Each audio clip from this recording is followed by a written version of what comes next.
প্রধানমন্ত্রী শেখ হাসিনার চীন সফরে বাংলাদেশ ও চীনের মধ্যে 7 ঘোষণাপত্র ও 21টি সমঝোতা স্মারক সই হয়েছে। আজ বুধবার বেইজিংয়ের গ্রেট হল অব দ্য পিপলে প্রধানমন্ত্রী শেখ হাসিনা ও চীনের প্রধানমন্ত্রী লি কিয়াংয়ের উপস্থিতিতে দুই দেশের মধ্যে এসব সমঝোতা ও ঘোষণাপত্র সই হয়। এর আগে সেখানে দুই দেশের প্রতিনিধিদের নিয়ে দ্বিপাক্ষিক বৈঠক করেন প্রধানমন্ত্রী শেখ হাসিনা ও লি কিয়াং। কৌশলগত অংশীদারিত্ব থেকে ব্যাপক কৌশলগত সহযোগিতামূলক অংশীদারত্বে উন্নীত হতেই এসব সমঝোতা স্মারক চুক্তি ও ঘোষণাপত্রে সই করেছে বাংলাদেশ ও চীন। এর মধ্যে দুটি সমঝোতা স্মারক নবায়ন করা হয়েছে।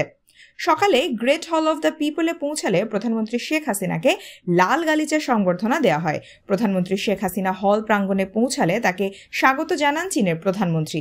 পরে বাংলাদেশের প্রধানমন্ত্রী একটি বিশেষভাবে সজ্জিত মঞ্চে যান এবং চীনা সশস্ত্র বাহিনীর একটি চৌকস দল রাষ্ট্রীয় অতিথিকে গার্ড অফ অনার প্রদান করে।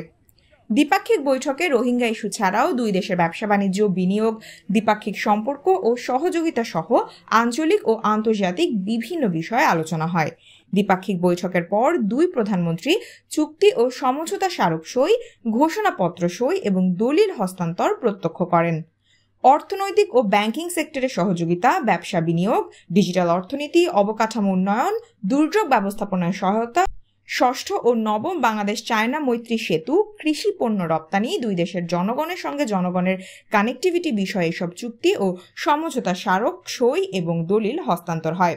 চীনের দ্বিপাক্ষিক সফর শেষে আজ রাতেই দেশে ফেরার কথা রয়েছে প্রধানমন্ত্রীর।